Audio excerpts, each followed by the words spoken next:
Recently completed my course from NMTI, National Midwifery Training Institute, NRS on NCH. I am so much grateful that I get this opportunity to present my topic in front of all of you, and thank you, ma'am.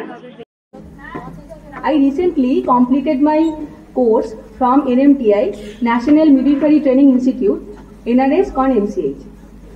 I am so much grateful that I get this opportunity to present my topic in front of all of you, and thank you, ma'am, for this opportunity. Now I am speak about my topic, ideal MLCU setup. MLCU means midwifery late care unit. So first we are discussing about the benefit of midwifery late care unit. Increased choice means women can choose their birth companion during their labor process and also their birth journey. Birth companion may be their family member, their partner, their friends. Enhance well-being. Women feel more supported and empowered during the birthing process in MLCU. It can promote the positive birth experience and increase satisfaction. Then lower intervention rate. MLCU focused on natural birthing process, so unnecessary intervention is lower in the MLCU. Personalized care.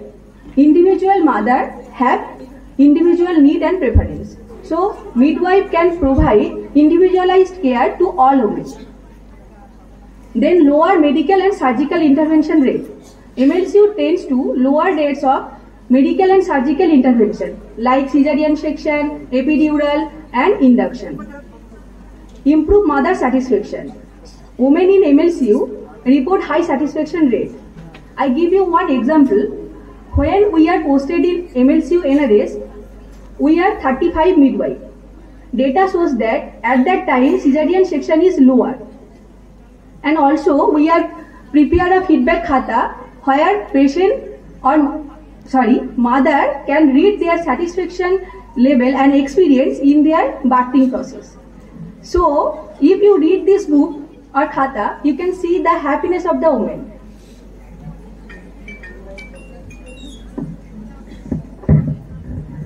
আচ্ছা, environment matter. Is environment matter মানে যে যে জায়গায় birth হচ্ছে সেই জায়গাটা কি খুব ম্যাটার করে?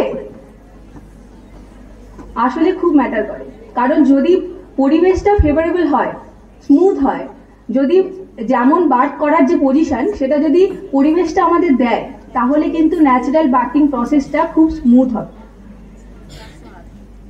আইডিয়াল এমএলসিউ সেটা first is site.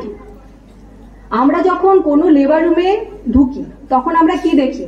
Tray, lead, instrument এইসব দেখি তো, কিন্তু আসলে আমাদের যে এমএলসিউটা সেটা এরকম দেখতে হবে যে ছবিটা দেওয়া আছে। সেখানে আপনারা দেখতে পাচ্ছেন কোনো ইনস্ট্রুমেন্ট নেই, ইনস্ট্রুমেন্টগুলো সব কাভার্ডের ভিতরে থাকে।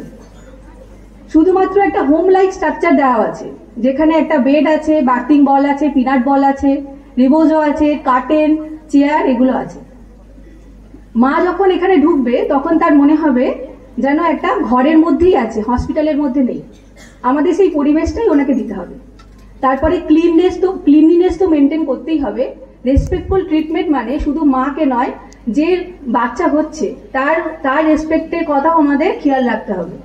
Respectful maternal care, respectful newborn care. If the baby is dead, then respectful death care also given. Then working area. 2 working area only present. One is staff platform and storage. Staff platform কি জন্য দরকার? যেখানে nursing register থাকবে, যেখানে mother information থাকবে, important documents থাকবে। আর storage কি জন্য দরকার? যেখানে ফ্যামিলি আর মাদার্সের বিলঙ্গিংস গুলো থাকবে, সেগুলো ওখানে স্টোর করা হবে সেই ক্যাবিনেটে। আইডিয়াল এমএলসিউ সেটা হ্যান্ড ওয়াশিং এরিয়া, যেখানে থাকবে একটা স্টিল সিঙ্ক থাকবে, এলবো অপারেটেড ট্যাপস থাকবে। আমাদের অলরেডি হসপিটালে সবগুলোতেই এলবো অপারেটেড ট্যাপস আছে। সোপ ডিসপেন্সার, ন্যাচারাল প্রসেসটা তাড়াতাড়ি হবে। আচ্ছা, এখানে লাইটিং আর কালার সম্বন্ধে বলা আছে। এই যে ছবিটা দেখতে পাচ্ছেন, এটা ফার্নান্ডেস ফাউন্ডেশনের একটা বার্থিং ইউনিট। এখানে ডিম লাইট ইউজ করা হয়েছে, যে ওয়াল কালার আছে সেটা লাইট আছে, ন্যাচারাল একটা লাইট আসছে। এই যে পুরো সেটআপটা, এটার জন্য কি হয় না, মেলাটোনিন বলে একটা হরমোন আছে যেটা প্রডিউস হয়, যার জন্য অক্সিটোসিন সিনথেসিসটা এনহ্যান্স হয়।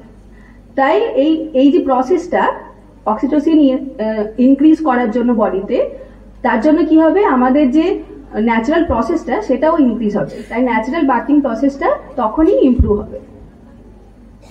এখানে আইডিয়াল সেটআপের জন্য আমি 4টে ছবি দিয়েছি। এখানে ফার্স্ট যে ছবিটা দেখতে পাচ্ছেন সেখানে একটা বেড আছে যেখানে সাইড রেল দেওয়া আছে। সাইড রেলটা কি, মাদার সেফটির জন্য। তারপরে ছবিটা আছে বায়োফিলিক ডিজাইন দেওয়া আছে। বায়োফিলিক ডিজাইন মানে গাছপাতা, যেটা আই শুধিং করে, সেরকম একটা পরিবেশ তৈরি করতে হবে। সেটা কার্টেনে হতে পারে বা ওয়াল পেন্টিং এ হতে পারে। আর এই যে স্পেসটা দেখতে পাচ্ছেন, এই যে আমি যেটা বললাম যে মাত্র একটা বেড কিন্তু কতটা স্পেস কভার করে আছে, যেখানে মারা হাঁটতে পারবে, মুভমেন্ট করতে পারবে। মিউজিক থেরাপির একটা ছবি দেওয়া আছে, কিন্তু আমরা এনআরএসে মিউজিক থেরাপিটা করতে পারিনি, কিন্তু অ্যারোমা থেরাপি আমরা করেছি for relaxation of the mother. এগুলো সম্বন্ধে আপনারা তো অলরেডি জেনেছেন যে বল, জিম বল, যেগুলো পিনাট বল, তো কি কি থাকতে পারে, list of equipment and supply for MLCU. এখানে দেখতে পাচ্ছেন একটা বার্থিং বেড আমি অলরেডি দেখালাম। জিম বল থাকবে, পিনাট বল থাকবে, যোগা ম্যাট থাকবে, রেবোজও থাকবে, যেটা এতক্ষণ দেখানো হলো ওটা আসলে সিলিং দিয়ে ঝুলবে, মানে আটকানো থাকবে, কিন্তু এখানে আমাদের যেহেতু নেই তাই আমরা ওড়না বা দোপাট্টা ইউজ করেছি। এখানে আর্মলেস একটা চেয়ার থাকবে যেটা আমরা দেখালাম। এই যে রোলিং পিনটা দেখতে পাচ্ছেন, এটা আকুপ্রেশার করার জন্য হেল্প হয়। জেল বেস প্যাক, যেটা যখন মায়ের খুব পেন হবে তখন তাকে মানে পেন রিলিফের জন্য এটা ইউজ করা হয়। বিন ব্যাগ অলরেডি দেখানো হয়েছে, যখন মা এক্সারসাইজের পরে বসবে তখন ওই জায়গায় বসতে পারে। Floor mat, cold pack bag and wall clock. Midwifery role in birthing room. Time is a কি, তাহলে যখন মিডওয়াইফ যখন ঢুকবে, মানে একটা ট্রায়াজ একটা সিস্টেম ধরলাম, সেখানে মিডওয়াইফ আগে গেল, মাকে নিল, সেই যে টাইমিংটা, সেই টাইমিংটা সবসময় মেনটেন করতে হবে, কারণ যাতে ঠিকঠাক ইন্টারভেনশনটা ঠিকঠাক টাইমে সে দিতে পারে।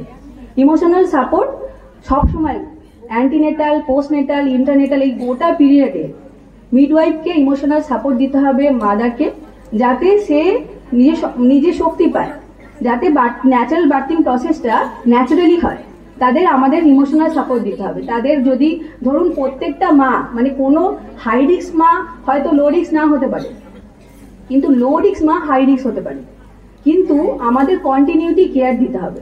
যদি কোনো লো রিস্ক মা থাকে, তা সে যদি হঠাৎ করে হাই রিস্ক হয়ে যায়, ধরলাম আমার ইন্টারপার্টামে বিপি বেড়ে গেছে, তাহলে মা তো অসুস্থ ধরে নিলাম, কিন্তু অসুস্থ নয়, শুধুমাত্র সে হাই রিস্ক চলে গেছে, তাহলে আমি কিন্তু তার সাথে কন্টিনিউ থাকবো। সে যদি ওএলসিউ মানে অবস্টেট্রিক লেট কেয়ার ইউনিটে বার্থ করাতে যায়, তখনও আমি তার সাথে যাব for continuity of care. Then safety first, midwife prioritize the safety for both and mother and baby, and give the positive birth experience. Here midwife Payal doing exercise with the mother. Then the midwife role beyond birth, and after birth I already told antenatal and postpartum is 3 period we are connecting with the woman. In postnatal care, we give the physical and emotional care with the breastfeeding support should be provided, and also we are providing exercise already shown. Then community connection, midwife connect with the family and resources with the as well as family with the society also, and ongoing support should be provided in for healthy family growth and development. Here midwife Pakija provide exercise in postnatal period to the postnatal mother. So midwifery late care unit should be, মানে ধরে নিন midwifery late care unit যেটা MLC আমি বলছি, সেটা কিন্তু মায়েদের জন্য, মায়েদের ঠিকঠাকভাবে কেয়ার দেওয়ার জন্য দরকার। কারণ আমরা দেখতে পেলেন যে কতটা পার্থক্য একটা এমএলসিউর সাথে নর্মাল লেবার রুমে, অনেক পার্থক্য। তো তাহলে আজকে যদি আমি একটা লেবার রুমে আমরা যেই প্রসেসটা দেখে এসেছি, যে ট্রে থাকবে, মানে সারাক্ষণ একটা চেঁচামেচি, এরকম একটা সিচুয়েশন আমরা দেখে এসেছি, অনেকগুলো বার্থিং বেড আছে, সেই জায়গা থেকে আমরা যখন এমএলসিউ ক্রিয়েট করব, সেখানে কিন্তু লেস স্পেস কিন্তু নয়, বেশি মুভমেন্ট করার স্পেস থাকবে। মারা জল খাবে, মারা নিজেদের ফিলিং এক্সপ্রেস করবে, বাথরুম